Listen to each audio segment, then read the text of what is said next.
This narrated PowerPoint walks through the tiny example for the distribution of a sum of two random variables that is in the reader for week 4.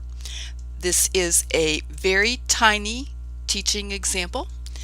It's not a mathematical proof, but it's an illustration of what happens when we take the sum x plus y of two random variables. And again, I'll be using discrete random variables to illustrate these properties, which also apply to continuous random variables. So here is the joint distribution, the possible values of x and y, and their joint probabilities arranged in a table. And you can see I've created this to be a really small example with two discrete random variables, one that has 3 possible integer values and one that only has 2. So just to be sure you can read this table, for example, the probability that x is equal to 2 and y is equal to 1, second column, second row, is a quarter. The probability that x is equal to 1 and y is equal to 1 simultaneously is 0, which is also going to tell us that these random variables are not independent, because if we know x is equal to a 1, y cannot be equal to a 1. But that's the small table of joint probabilities. Just check for a minute. If you put all of these fractions over denominators of 8, the 1/4s all turn into 2/8. So the joint probabilities I have in this table do sum to 1, which of course is required for a probability distribution. So we're okay on that front.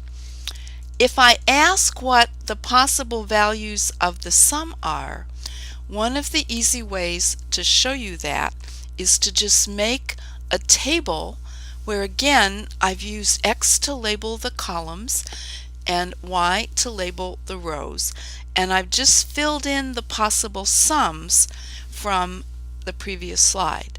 If you notice in this table, we have to really be careful to keep track of 2 ways to get a sum of 2, and also 2 ways to get a sum of 3. So when we work out the possible values of s, from this table there's 4 possible values, 1, 2, 3, or 4, and the probabilities created from our joint table, there's only one way to get a sum of 1, so the probability is 1/8. There's 2 ways to get a sum of 2. The combination x equal to 2 and y equal to 0 has a probability of 1/4.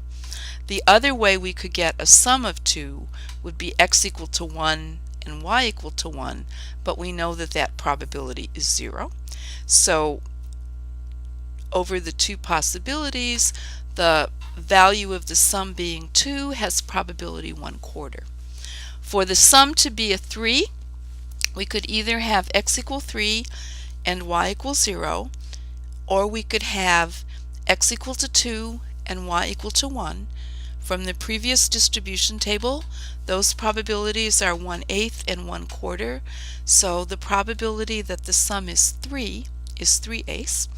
Finally, there's just one way to get a sum of 4, x equal 3 and y equal 1. That has probability 1/4, and if you take a look again at these probabilities, they do sum to 1, which is an extra check to be sure I've translated all the information about x and y correctly. So going back to our definitions of expected values, the expected value of s by definition is just a probability weighted sum of the 4 possible values.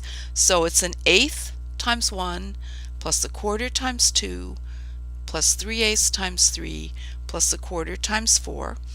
If we do this addition by hand, putting all of them in a common denominator of 8.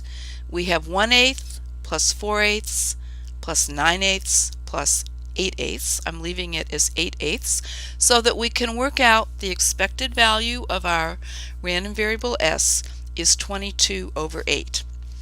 The next thing we're going to do is work out the so-called marginal distributions of x and y from the joint table, and then we'll work on the expected value of x and the expected value of y.